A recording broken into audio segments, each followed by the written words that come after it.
Holy shit, that went hard. Made me a little hard. Which love the title. Gotta love the title, man. And also the feature being Dan Tucker. I have a pretty good opportunity later this year. And I'm super pumped for that. But what do we got going on here, Brandon? Oh, I need a button. I need a button. Bruno and Brandon knows what I'm going to say.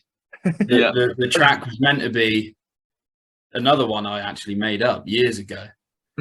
It was meant to be off Fire and Brimstone, like just the straight up Bible verse or whatever. But then,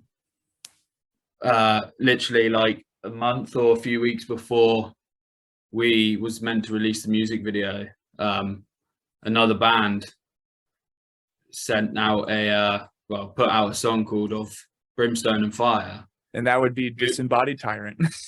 yeah. Which our homies of ours. Just like we had it all recorded for like a year or so. The lyrics writ everything. I literally had to retract the lyrics and change Brimstone to Sulphur.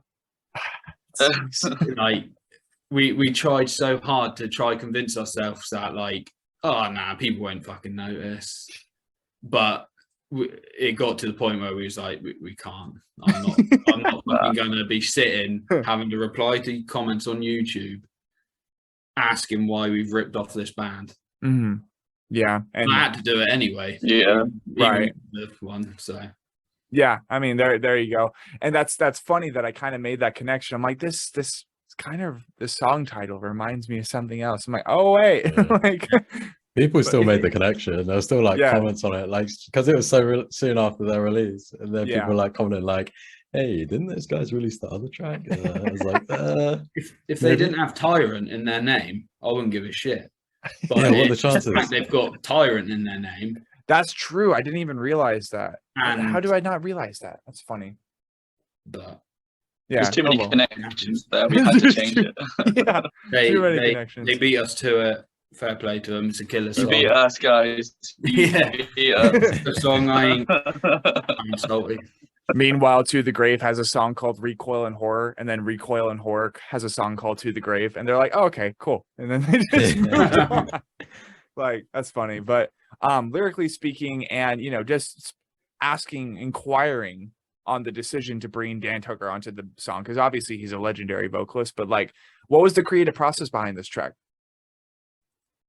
It's the song's about dying and going to hell, like thinking you were like a normal person, like you're a good person, but in fact, like in this world we live in today, it is pretty much impossible to live your life without sinning.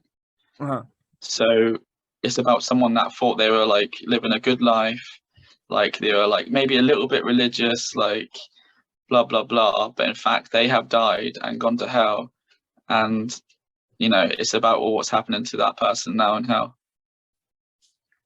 Sweet. Basically. And what was the discussion, or like what was the decision to bring Dan Tucker onto the song? Like, I've been listening to Crown Megtar like a lot. Their EP Prophet of Disgust is a sick EP, man. I'm really into that. I think Josh started getting into them as well, and we just thought, it'd be a good idea. I can't remember why we made the decision. We was like looking, because originally we was meant to have Alex from Black Tongue on the actual title track, right? But it just got delayed.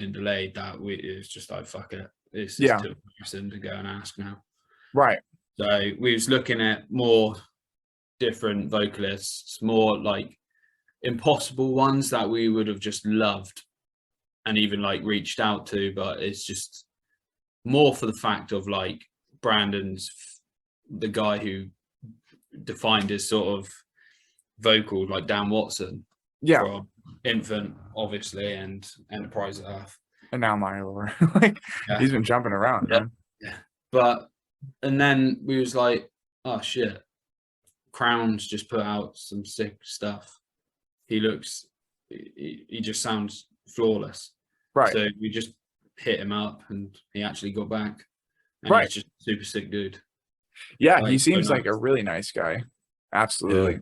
He was super enthusiastic about it as well. Like, it's always nice when you can reach out to these bigger people, and they're like super like enthusiastic and they dig the music. Like, yeah, it makes the feature feel like we're, you know, more like part of the song for sure. Right, exactly. And it makes it a lot more personal when it's not just about, oh, you're paying me like $500,000. What do you need me to do? Like, it's like, no, this actually is pretty sick music and I love being a part of it. That's always nice. It's like when I got in touch with him, I just gave him a song and was like, just pick whatever section you want, that you like, or what you feel the best. Right. And then you can have it. Sick. And then he ended up just choosing the end breakdown anyway. So there you go. That's funny. Well, I mean, yeah, shout out to Dan Tucker of both And Hell Followed With and Crown Magnetar, which are both really, really sick bands. And Hell Followed With releasing their first album after a long time, Quietus, branching off from, I think, the narrative and just imagery aesthetic, I guess, of the previous full length. So definitely big shout out to them, and cannot wait to hear this song for the first time, as well as the rest of the album. And as we get closer and closer to the end and just, you know, wrapping up this entire record, which we still got quite a bit of ways to go, we have the title track.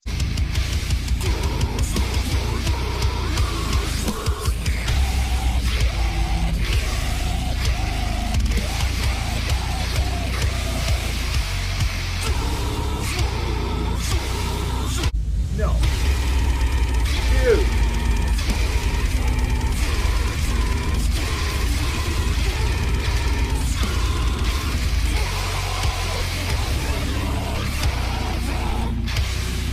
So basically, Omnimalevolence, the song itself, is about basically some sort of demon convincing people to become evil like he is, and basically him convincing mankind to become evil. I'm very infatuated with like eclipses and like dead suns.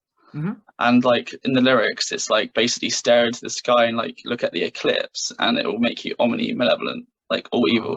And it's like about the world descending into darkness and humanity wanting to dwell within this darkness with this evil demonic entity. Right.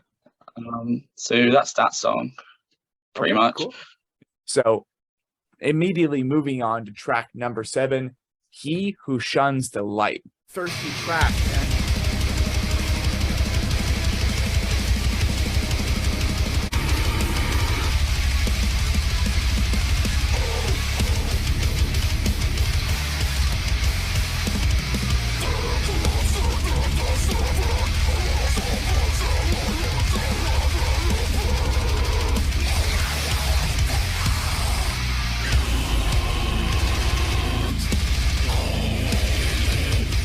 What do we got going on here? There's a demon, and like it was a demon inspired me to write this. I was reading about reading demonology basically, and one of the nicknames, one of the demons that fell from heaven was He Who Shuns the Light. That was like a nickname that he was given. So I basically just was like, that sounds really fucking cool. I'm gonna write a song about that. And it's basically about a demon getting kicked out of heaven and falling to hell, and about what he feels and what he thinks. Fun. Yeah, there you go. And what is the official name of this demon that you ended up? You know what? I really hate to say it, but I forgot. Well, in that case, there's so many. Oh yeah, absolutely. Let's see. He who I'll go ahead and pull it up real quick. He Who Shuns the Light. Watch it just come up as Brandon Singleton. Yeah. Made it up in green. That'd be funny. Yeah. Let's see. What do we got here? Mephistopheles. Which that's a freaking tongue twister is what that is. Sounds like I couldn't remember that, man. I was like, no, that's I didn't want to say it wrong. Yeah, absolutely. Yeah. We've got Notary per Malon.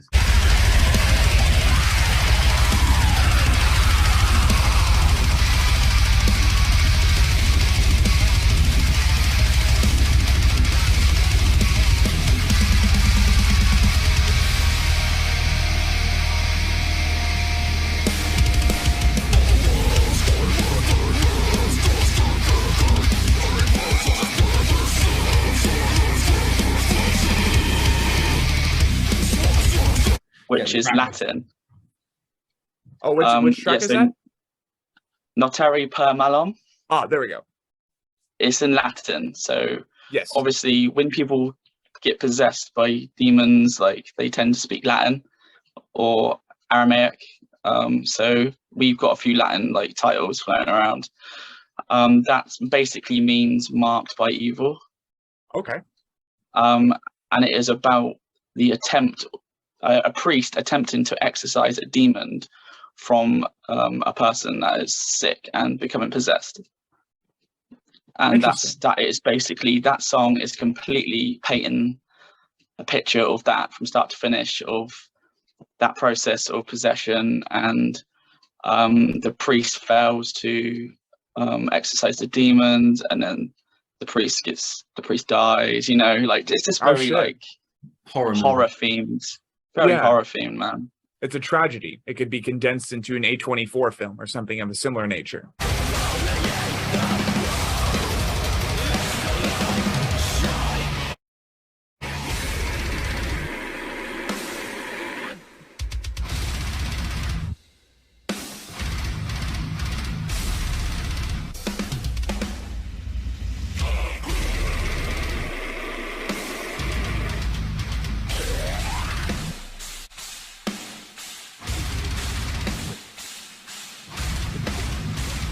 Vermilion Moon, for instance, Vermilion Moon is about a witch that lives in the woods, and yeah, like I said, I'm obsessed with eclipses and suns and moons and stuff like that, so it's like blood moon basically.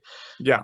Yeah, and that song's about basically a female witch that is like a daughter of putridity is what we call her, and it's just about like a witch being like, you know, doing witch things. Yeah. To Immolation.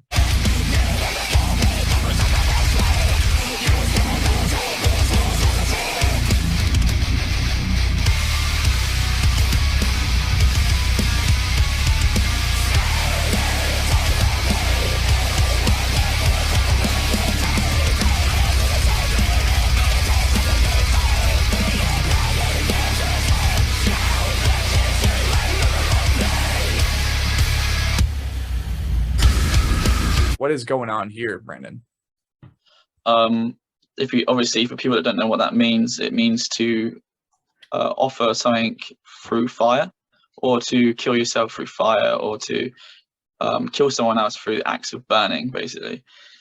So that one is about witch trials and a witch being accused. Well, basically, at the start of the song paints a portrait of a world that's very bleak, very gloomy. The church are very powerful in this like land, and they sort of just like mindlessly kill people for like being into science or being into alchemy or medicines. And the song's about like people being labeled witches and burnt or hung, because a lot of witches were also hung. Yeah. And basically they come across one person after like slaughtering many innocent people, but this one person they come across at the end is actually a full witch and an evil witch, and then she basically kills them all. Damn. Okay. Yeah, it's like in that film, was it Carrie? That film Carrie, where she goes nuts at the end. Yeah, on the stage. Basically, that happens, but a bit more brutal. Oh yeah, there you go. Fucking definitely another tragedy to add to the list of the They picked on the wrong chick though, basically. Yeah. No, that's fair. That's absolutely fair. And basically moral story, don't bully. Don't bully. Exactly. Be nice. Don't be a bully. Unless you want to bathe in blood, I guess. Track number 11, we have Perpetual Abhorrence.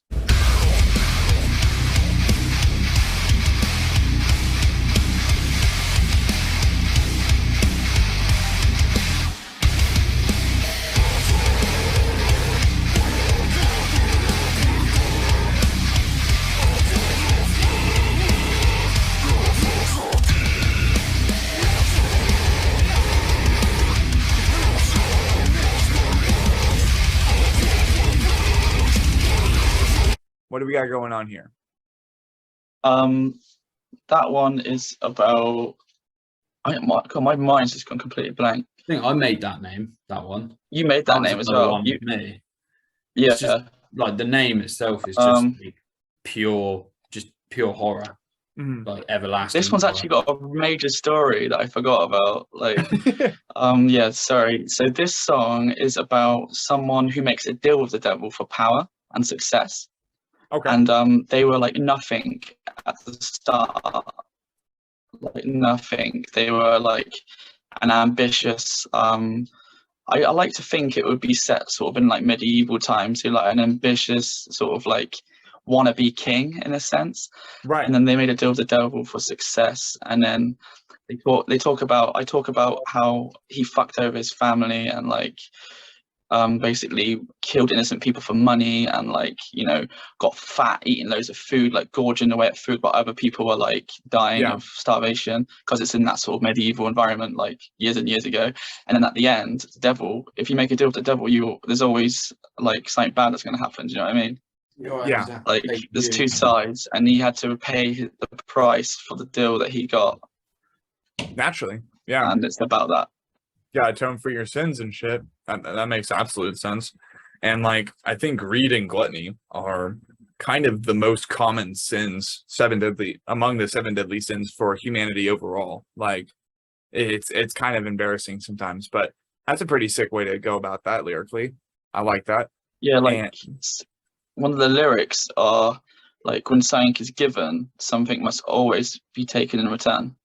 Right. It's basically like his soul. At the end, his soul is gone.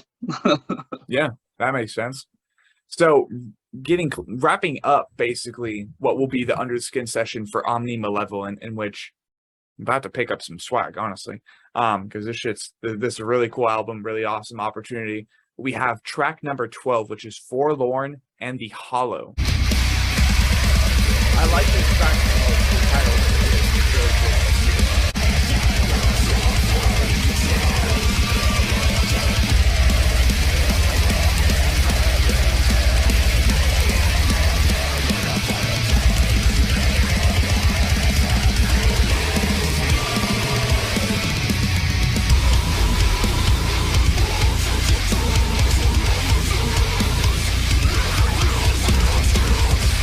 What's going on here, Brandon?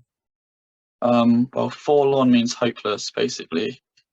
If you didn't know that, like you probably know that, but not everyone will probably know that. Yeah, it's basically how, as mankind, we are hopeless and we like, you know, we destroy each other. But like we're selfish, you know, arrogant. Like we don't care for one another. We only care about ourselves. It's about how we are a hopeless existence, and the lyrics are a worthless, hopeless, sepulchral existence. That's what the lyrics come in with at first, and it says that like 3 times, and it's about basically how we could be so much more, but we're not. We're actually just, you know, shit things. We're shit beings. Yeah, which collectively some would agree, and it's kind of the plot line of so many films that involve aliens or demons, just like humans are filth. They do not deserve to live. And sometimes I'm like, yeah, I kind of agree with that though. And I think that's kind of the point of it, is just to kind of like associate people with that mindset of, well, right now we're kind of collective shit.